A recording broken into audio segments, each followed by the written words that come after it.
The lasagna was still hot when my husband leaned close and said it. Something's off with your brother. The words felt strange against the warm hum of the room.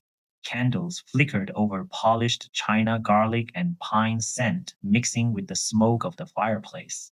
Grandma's photo smiled down from the mantel, untouched by the passing years. Laughter bounced around the table, everyone repeating jokes 20 years old but somehow still funny. I forced a laugh too, but a small knot of worry had already formed in my chest. Then there was him, my brother, golden and effortless in the way people remember older siblings. He was 35, telling a story about a hospital wing in Nairobi, arms wide, smile easy, the family orbiting him without thought. Mom refilled his glass before he asked.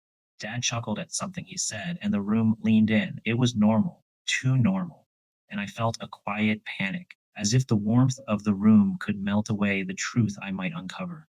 My husband, quiet as always, watching, federal forensic accountant, meticulous, never dramatic. Something's off, he repeated in a low voice. One wrong detail in a supply chain story. The way my brother dodged a question about residency twice. He wasn't dramatic. If he said something was off, it was. My stomach twisted. So twisted. I felt a twinge of guilt too. Had I been blind for so long? I did not sleep well, not the tossing and turning kind, but the quiet sleeplessness of waiting for something inevitable. My chest ached with that helpless kind of fear, the kind that made your hands ache for action you were not sure you had the right to take. In the kitchen, my husband had the laptop open. Public records, Almi registries, state listening, shoulders unclenching as the minutes passed until the licensing records read inactive. The NGO staff directory was public, yet my brother's name was now higher. My heart sank a little and a small wave of guilt hit. Should I have noticed sooner? Patrick, the name came from our mother address book talk and take out menu. A 4 minute call, silence on the other end. The boss told me everything before a word landed. He did not finish. He could not. The lie was confirmed. Backyard. The fence our father painted every other summer. I said Patrick's name. I watched the light slowly dim in his eyes. Fear twisted my stomach, but it was mixed with a strange relief. The truth at last was no longer hidden. He did not deny it, only asked how I found him.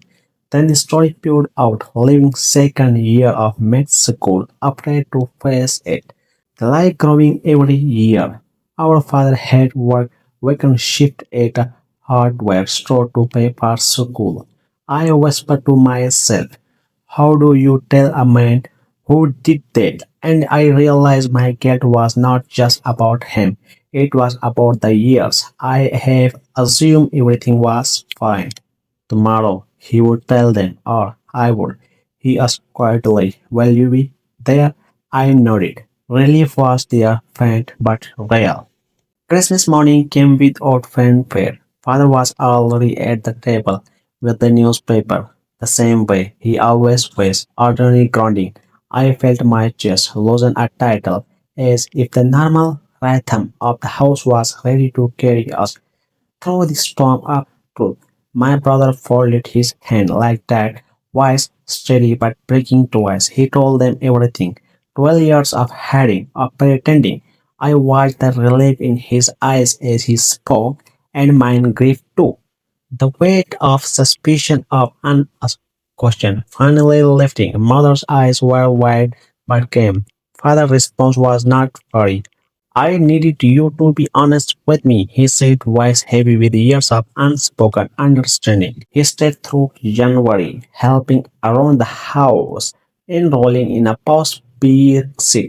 basic science program, studying at the kitchen table. Mom had never refused him. My brother answered class better than he had at 22. Dad, reading the newspaper, said nothing.